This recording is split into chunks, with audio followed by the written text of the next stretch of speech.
नाम व शरणागति मंत्र के जाप द्वारा अपने पूर्व व वर्तमान में क्रोध, लोभ, आसक्ति व सम्मान रूपी दोषों को समाप्त करने का प्रयासरत हूँ।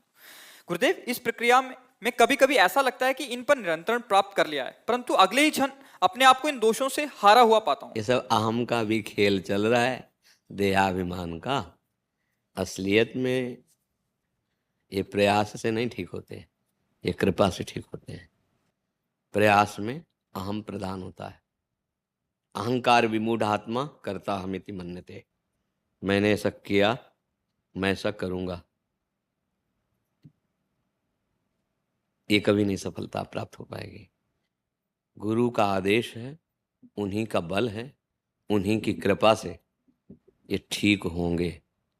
देखो, आप कह रहे हैं ना कि एक क्षण में अनुभव कराता है मैं ठीक हो गया, दूसरे क्षण में ही ऐसा लगता है। ये सब अभी अंतःकरण धर्म के अंतर्गत हो रहा है, क्योंकि न तो स्वरूप का बोध है, न भगवान से प्रेम है। तो अभी यही सब ढांचे को मैं मानकर, जब तक इस विकारी शरीर में अहम भाव है तब तक निर्विकार होना असंभव है। जैसे हम दुर्गंध वाली चीज अपने से दबा लें, ऊपर से इत्र छिड़काएं या जगह बदल दें या कुछ भी करें, वो दुर्गंध हम खुद लिए हुए। तो देह भाव ही समस्त विकारों की जड़ है। विकारों की जड़ क्या है? देहाभिमान। देहाभिमान, मैं स्त्री, मैं पुरुष, मैं धनी, मैं निर्धन, मैं बुद्धिमान, मैं जो शुद्ध ब्रह्ममय है, अहम है, वो अंतःकरण धर्म में मलिन हो गया है, देह भाव से मलिन हो गया है। अब ये गुरु प्रसाद से नष्ट होगा, ये किसी क्रियाओं से नष्ट नहीं होता। बड़ा विचित्र है, साधक समझ नहीं पाता। करता हमिति मन्यते। आज तक किसी ने ऐसा नहीं किया मैं वो करूंगा, मैं ऐसा, मायाकृत है। समझ में आ जाए तो आ जाए, नहीं तो भाई ये अध्यात्म है। एकमात्र सच्चिदानंद भगवान का भक्ति के द्वारा उपासना भजन, या स्थूल सूक्ष्म कारण तीनों को बात करके अपने स्वरूप में स्थित होना, ये दोनों बहुत कठिन है। इसकी यात्रा शुरू होती है गुरु चरणों से। गुरु चरणों का आश्रय लेकर नाम जप करो। गंदे आचरण जो नहीं करने चाहिए वो उनके बल से हम त्याग कर रहे हैं। उसमें अहम स्वीकार न करें, क्योंकि अहम स्वीकार करते सबसे बड़ी मलिनता अहम है, सबसे बड़ी गंदगी अहंकार है, और ये बड़ा सूक्ष्म है। खास बात, जब त्याग कर दोगे देह भाव, तब किससे कहोगे एक ही परम तत्व सब में विराजमान है, ये प्रदर्शन किसके लिए? तो क्या होता है, देहाभिमानी जीव सतमार्ग का आश्रय तो लेना चाहता है, पर अहंकार जो है वो सतमार्ग में ऐसी टांग मारता रहता है कि गुरु ही पकड़ पाता, दूसरा नहीं। गुरुदेव की दृष्टि में चोर छुप नहीं सकता, गुरु की आज्ञा में मन को चलाने से होगा। श्री कृष्ण चंद्र जी से बढ़कर कोई गुरु है? वंदे कृष्णम जगत गुरुम। गीता जी आप उठाइए, गुरु आज्ञा है वो। भगवान की श्वासों से वेदों का प्रादुर्भाव आया है, प्रादुर्भाव हुआ। उपनिषद उठाइए, भगवान की आज्ञा है। भगवान श्री कृष्ण द्वैपायन व्यास देव जी के रूप में स्वयं भगवान ही प्रकट हुए, 18 पुराण की रचना की, आप उनको उठाइए, उनके सिद्धांत से चलिए। तो गुरु के इन दिव्य वचनों को केवल गुरु ही जानते हैं। अब वो क्या कृपा किए, कृपा करके उन्होंने हमारी भाषा में, हमारे दिमाग में जिससे बात पहुंच जाए, मानव रूप धरकर हमारे सामने संत वेश में आ गए। बंदो गुरुपद कंज कृपा सिंधु नर रूप हरि। है कौन? हरि। किस रूप में? नर रूप में। उनकी बात, अब जैसे आप यहां आए, संतों की बात ही तो हम कह रहे हैं, हमारी कोई उपज है क्या? इन बातों की उपज थोड़ी हुई, ये पहले से सब शास्त्रों में लिखी हुई है, सब संतों ने अनुभव किया है, वही गुरु प्रसाद से वही तुम्हें बता रहे। ये संतों की जूठन है। संत महात्मा पुरुष जो अनुभव किए, उसी मार्ग में चले, वो बात समझ में आई, वो बात आपको अब मान लो, तो अहंकार नहीं रहेगा। कि उनकी कृपा से अगर हम करते तो पहले कर लेते ना।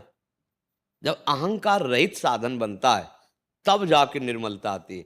अपना पूर्वाभ्यास अहंकार का है, कुछ भी करते हैं वो दृढ़ हो जाता है। तो तिनकी संगति रहत जाति कुल मद सब नंसई। गुरुदेव की, संत महापुरुषों की चरण धूलि के प्रताप से अहंकार का मर्दन करके वो अपने स्वरूप में आता है, या भगवत प्रेम को प्राप्त होता है। जब रहुगण को उपदेश किया जड़ भरत जी ने, तो रहुगण ने कहा किस साधना से बोध प्राप्त होता है जो आप बोले? बोले रहु गणित तत्तपसा न याति न चेज्या न निरूपणाद गृहाद्वा न छंदसा नैव जलाग्नि सूर्यो बिना महात्पाद रजोभिषेकम। श्री जड़ भरत जी महाराज कहते ये रहुगण, ये तपस्या से नहीं होता, तीर्थयाटन से नहीं होता, एक गृहस्थ धर्म का पालन करने से नहीं होता, जल अग्नि सूर्य चंद्र की उपासना से नहीं होता है, दान पुण्य से नहीं होता। कैसे होता है? बोले ब्रह्मबोध संपन्न महापुरुष की चरण रज से अभिषिक्त होने पर होता है। अर्थात उनकी आज्ञा पालन करके मन वचन कर्म से वो जो कह रहे हैं वो वैसे ही चले तो ये हो जाता है। अगर संतों का आश्रय लिया तो फिर ये अहंकार न वचनों में और न अंदर विचार में। विचार में अहंकार विष है। जब हम विचार में चलते हैं तो अहंकार ही चलता है, ये कर लिया वैसा कर लेंगे, ऐसा कर लेंगे, ऐसा कर लेंगे। जब तक करना है तब तक वो बैठा है, जब हो रहा है तो अहंकार लीन हो गया। अब हो रहा है, आप दृष्टा मात्र हैं, यंत्रवत भगवान चला रहे हैं, गुरुदेव चला रहे हैं, या यंत्रवत प्रकृति से हो रहा है, आप कर्ता और भोक्ता दोनों भाव से रहित, तब वो जाके निर्विकार होता है। अभी निर्विकार, अभी तो ऐसे जैसे कोई अपने हाथों से रोक ले तो आपको लगा हम जीत गए, पर तो शत्रु रोके हुए गुरु कृपा हरि कृपा, तो आपको लगता हम विजयी हो गए। अगर ऐसे समेट ले तो अभी धराशायी हो जाओ, इतना प्रवाह है। उस कृपा की तरफ देखो, तुम्हारी कृपा तुम्हारी रघुनंदन, जहाँ नहीं भगति भगत वर्चन।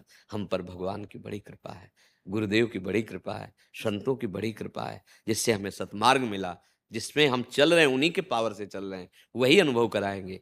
शांत यात्रा अंदर ही खुल जाएगी, माया हटती चली जाएगी, ज्ञान का प्रकाश होता चला जाएगा। जब ये होता मैं करता हूँ, मैंने इतना जीत लिया उतना कुछ नहीं, ये सब मनीराम के खेल है। सच्ची कह रहे हो तुम, जो कह रहे हो ऐसे ही है। कभी एक मिनट दिखाता है कि मैं जितेंद्रीय हो गया, मुझे कोई ना भोग नहीं चाहिए, और दूसरी मिनट इतनी गंदे चिंतन में पहुंचा देता है, तब लगता है बड़ा छलिया है, इसका क्या हम कथन माने। ये एक मिनट में तो वैराग्यवान और एक मिनट में भोगी, इसकी बात नहीं, माननीय गुरुदेव की बात। वो जो आज्ञा करते हैं उसके अनुसार मन को चलाना है, नहीं उसी में फिर भ्रम हो जाता है, और जीव अपने को ज्ञानी या मान जितेंद्रीय मान लेता है, और फिर वो धीरे से पतन के मार्ग में चला जाता है। और अगर दैन्य है गुरु आश्रित, चाहे जिस मार्ग का पथिक हो, जिसने गुरु चरणों का दृढ़ आश्रय नहीं लिया, वो ना आत्मबोध होगा ना भगवत प्रेम होगा। आज हम मन का दृढ़ आश्रय लिए हैं, मनमुखी, गुरुमुखी तो कोई बिरला ही है। बिना गुरु कृपा के अहंकार का मर्दन है, वो देखने को मिलता है। ऐसे नहीं तो हमें लगता है यार जो साधना छुपानी चाहिए वो छपाई जा रही है। जिसे गुप्त रखना है उसे प्रकाशित किया। मतलब क्या उद्देश्य है आपका? संसार, सम्मान, वाहवाही, फिर वही अविद्या तो घूम के आ गई, अविद्या तो आ गई, माया तो आ गई घूम के, कंचन कामिनी कीर्ति। आखिरी खाई में पहले ही गिरने के लिए तैयार हो, आप गिरने की सारी सामग्री लेके चल रहे हो साथ, और बना जाता है बहुत ज्ञानी, बना जाता है बहुत बहुत समझने, चाहे वैराग्य मार्ग में हो, निवृत्ति मार्ग में, और चाहे प्रवृत्ति मार्ग में, दोनों में भगवत प्राप्ति करने का अधिकार है। पर दोनों को राग रहित होना पड़ेगा। राग रहित होकर गृहस्थी में रहो, सबसे प्रीति करो भगवत भाव से, और खूब सेवा करो, वो सेवा भगवान को अर्पित करो, शास्त्र सम्मत नाम जप करो, भगवान की प्राप्ति हो जाएगी उनकी कृपा। और वैराग्य मार्ग में गुरु के आश्रित हो जाओ, उनकी आज्ञा के अनुसार चलो, अपने को यंत्रवत देखो, पहुंच जाओगे अध्यात्म की भूमिका पे। पर है कठिन, बातें कहना सरल है, आज्ञा पे चलना मन मार के बहुत कठिन बात नहीं है। गुरुदेव, यही मन जब से शरणागति ली है तब से जो पहले विकार की जो बाढ़ बह रही थी उस पर बांध बनना शुरू हो गया, फिर भी वो बाढ़ में से रिस के अभी भी। अरे ये बहुत ऊंचाई तक है, छोटी मोटी बात नहीं। भगवान श्री कृष्ण के पुत्र का नाम क्या था जो रुक्मिणी जी से प्रकट हुए? प्रद्युम्न जी। जानते हो कौन है? साक्षात काम है, नाती लड़का बच्चा उन्हीं के हैं। बहुत ऊंचाई तक है, ये छोटी मोटी बात नहीं है। जब तक उनका साक्षात्कार नहीं हो जाता या तत्वबोध नहीं हो जाता, तब तक मन पर विश्वास न करे। एक महात्मा भिक्षा मांग के रोज निकलते थे, ग्राम के बाहर वैश्या की थे मकान था, तो वो बाहर निकलती कहती हमारे बकरे की दाढ़ी अच्छी की महात्मा जी आपकी, उपहास करती। तो जब वो अपनी शैया पे पड़े थे, शरीर पूरा होने को ही था, तो शिष्यों से कहा बुला ला उस वैश्या को। आए, बोले बेटा मेरी दाढ़ी अच्छी। कहा आपने उस समय क्यों नहीं कहा जब हम आपका उपहास करते थे? बोले विश्वास नहीं था, अब मैं जा रहा हूं भगवान के धाम, अब पक्का विश्वास। अर्थात जब तक शरीर मरणासन में न पहुंच जाए तब तक हमें विश्वास नहीं, मन धोखा दे सकता है। इसीलिए आजीवन महात्मा जन इस खतरनाक मन से सावधान रहते हैं। हम लोग मन ही को सलाहकार बनाए, नहीं बनाए। वो जो कहे, जो अच्छा लगे वही करना। बोले आज मन कहता है ये खाएं, आज मन मन मन, सारा खेल इसी का है। विषयों की कामना से, नाना प्रकार के भोग सुखों की वृत्ति से जब तक मन बंधा हुआ है, तब तक ज्ञान विज्ञान चाहे जितना वर्णन करो सब धोखा है, छलावा है। और निर्विषय होकर एक सच्चिदानंद भगवान में, वही मन ब्रह्म है। इंद्रियाणाम मनश्चास्मि, भगवान ने कहा इंद्रियों मन में हूं। नाम जप करो, बिना विषय के शरीर नहीं चलता। ये भी तो सब विषय ना। धर्मयुक्त विषय का सेवन करो, अधर्म उन विषयों का त्याग करो। संग सुनते उसका मनन करो, धीरे धीरे हृदय पवित्र होगा।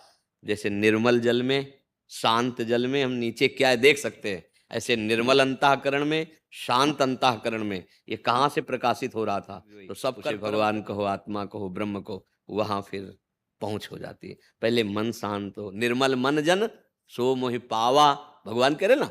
तो हम पहले मल रहित हो, नाम जप, धर्मयुक्त विषयों का सेवन, सब कर्म भगवान को समर्पित, बढ़िया आनंद आ जाएगा। अपने में जो सद्गुण दिखने लगे तो डर जाना, अहम जागृत हो रहा है। और जब दूसरों में सद्गुण दिखे, अपने में कमी दिखे, तो ये बढ़िया बात है। साधु ऊंचाई पर इसी भाव से चढ़ता है। दोषों के जरा से भी सूक्ष्म वृत्ति को भी पहाड़ जैसा देखता है, और दूसरे के जरा से सद्गुण को पहाड़ जैसा देखता है। और जो विपरीत मार्ग में है, उनको जरा सा सद्गुण का भास भी पहाड़ जैसा अपना लगता है, और पहाड़ जैसा दोष भी वो ध्यान नहीं देते हैं। वही विषयी और संसारी जीव कहे जाते हैं। परमार्थ का मार्ग एक अलग और सूक्ष्म है।